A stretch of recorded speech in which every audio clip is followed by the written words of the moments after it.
بسم اللہ الرحمن الرحیم۔ السلام علیکم ورحمۃ اللہ وبرکاتہ۔ تمام سننے اور دیکھنے والوں کو میرا سلام۔ ناظرین، جیسے کہ آپ سب جانتے ہیں کہ آج 11 محرم الحرام ہے۔ آج کے دن جمعرات کے دن جو بھی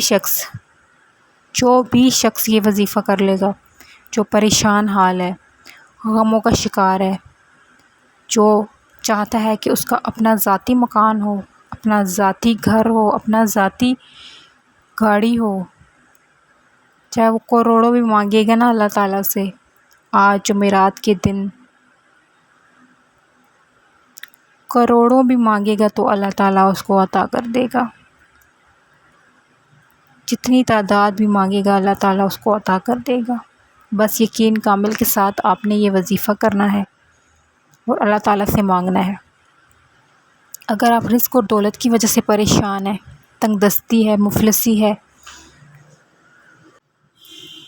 یا پھر آپ پریشان ہیں، اولاد نافرمان ہے، یا پھر آپ پریشان ہیں کہ لا علاج بیماری کا شکار ہیں، یا آپ اپنی اولاد کی رشتوں کی وجہ سے پریشان ہیں، شادی میں رکاوٹیں ہیں، رشتہ ہو گیا لیکن شادی میں رکاوٹیں ہیں، پیسوں کا بندوبست نہیں ہو رہا، بہت سارے معاملات ہیں، ہر انسان کے اپنی اپنی حاجات ہیں، اپنی اپنی مشکلات ہیں۔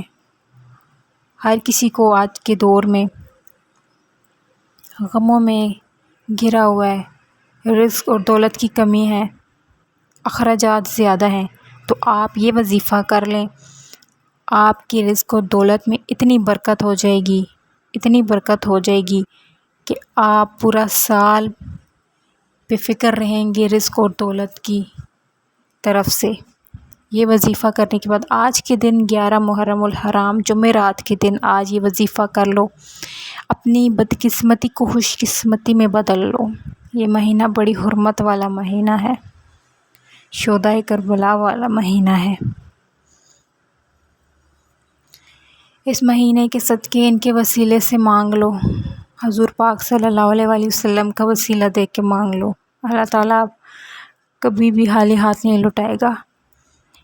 یہ وظیفہ اللہ والوں کا بتایا ہوا وظیفہ ہے، ولیوں کا بتایا ہوا وظیفہ ہے، اور انہی کے طریقے سے کرنا ہے تو اللہ تعالیٰ ضرور فیض یاب کرے گا۔ سب سے پہلے تو آپ نے 5 وقت کی نماز کی پابندی کرنی ہے، کچھ بھی ہو جائے آپ نے نماز نہیں قضا کرنی۔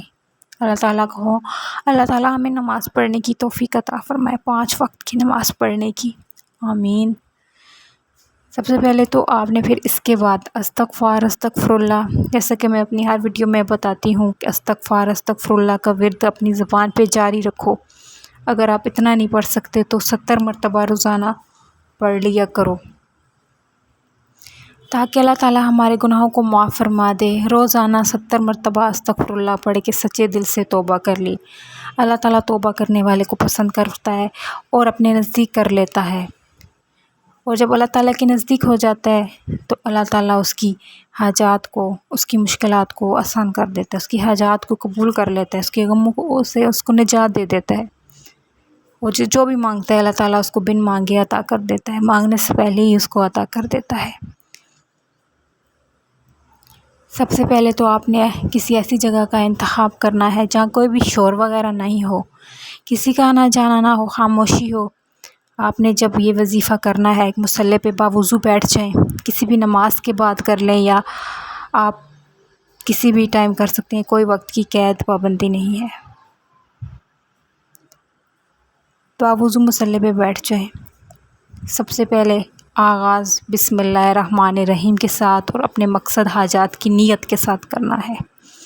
جو بھی نیت ہے، جو بھی مقصد ہے اس کی نیت کر لو، نیت کے بغیر تو نماز بھی نہیں ہوتی، تو آپ نے سب سے پہلے اپنے مقصد کی نیت کر لینی ہے۔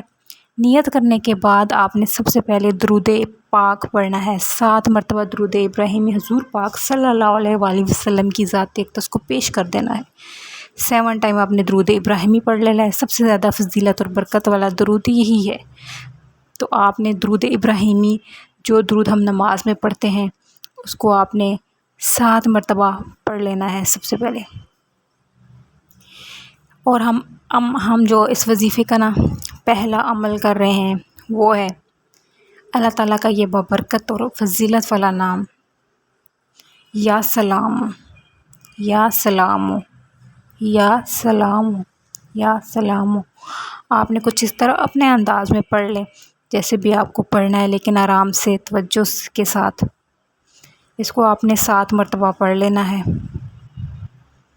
یا سلام 7 مرتبہ ہو گیا۔ اس کے بعد آپ نے جو اللہ تعالیٰ کا اسم مبارک ہے وہ پڑھنا ہے، جو اگلا اسم ہے۔ جب یہ 7 مرتبہ مکمل ہو جائے تو اس کے بعد آپ نے پڑھنا ہے یا ارحم الراحمین، یا ارحم الراحمین، یا ارحم الراحمین۔ یہ ہو گیا۔ آپ نے ایسے اپنے انداز میں اس کو 7 مرتبہ پڑھ لینا ہے۔ جب یہ 7 مرتبہ مکمل ہو جائے تو تیسرا عمل اس وظیفے کا وہ ہے یا وہابو، یا وہابو، یا وہابو۔ یا وہابو کو آپ نے ایسے ہی 11 مرتبہ پڑھ لینا ہے، 11 ٹائم۔ یا وہابو 11 مرتبہ جب پورا ہو جائے تو آخر میں اس وظیفے کا آخری عمل ہے یا حیو یا قیوم، یا حیو یا قیوم۔ یا حیو یا قیوم کو جو پڑھتا ہے اللہ تعالیٰ اس کی حاجات، اس کی مقصد کو فوراً قبول کر لیتا ہے۔ اس کا کوئی بھی مقصد ہو، خواہ بارہا آزمود ہے یہ۔ یا حیو یا قیوم کو آپ نے، یا حیو یا قیوم کو آپ نے اپنے انداز میں اس طرح 21 مرتبہ پڑھ لینا ہے۔ جب یہ سارا وظیفہ مکمل ہو جائے آپ کا تو آپ نے آخر میں 7 مرتبہ درود ابراہیمی پڑھ لینا ہے، وہی درود جو آپ نے شروع میں پڑھا تھا جتنی تعداد میں۔ تو 7 مرتبہ درود ابراہیمی پڑھ کے آپ نے اس کا ثواب حضور پاک صلی اللہ علیہ وآلہ وسلم اور شہدائے کربلا کو پیش کر دینا ہے، اور پھر آپ نے انہی کی وسیلے سے اپنی حاجات دعائیں مانگنی ہیں۔ معافی تو پہلے آپ نے مانگ لی اپنے گناہوں کی۔ اللہ تعالیٰ سے اپنے جتنی بھی حاجات ہیں مانگ لو، اللہ تعالیٰ آپ کو کبھی بھی خالی ہاتھ نہیں لٹائے گا اس کلام پاک کی برکت اور فضیلت سے۔ اللہ تعالیٰ ہم سب مسلمانوں کی تمام جائز مقاصد اور حاجات کو قبول کرے، تمام امت مسلمہ کو دنیا اور آخرت میں کامیابی دکھائے۔ آمین ثم آمین یا رب العالمین۔ جزاک اللہ۔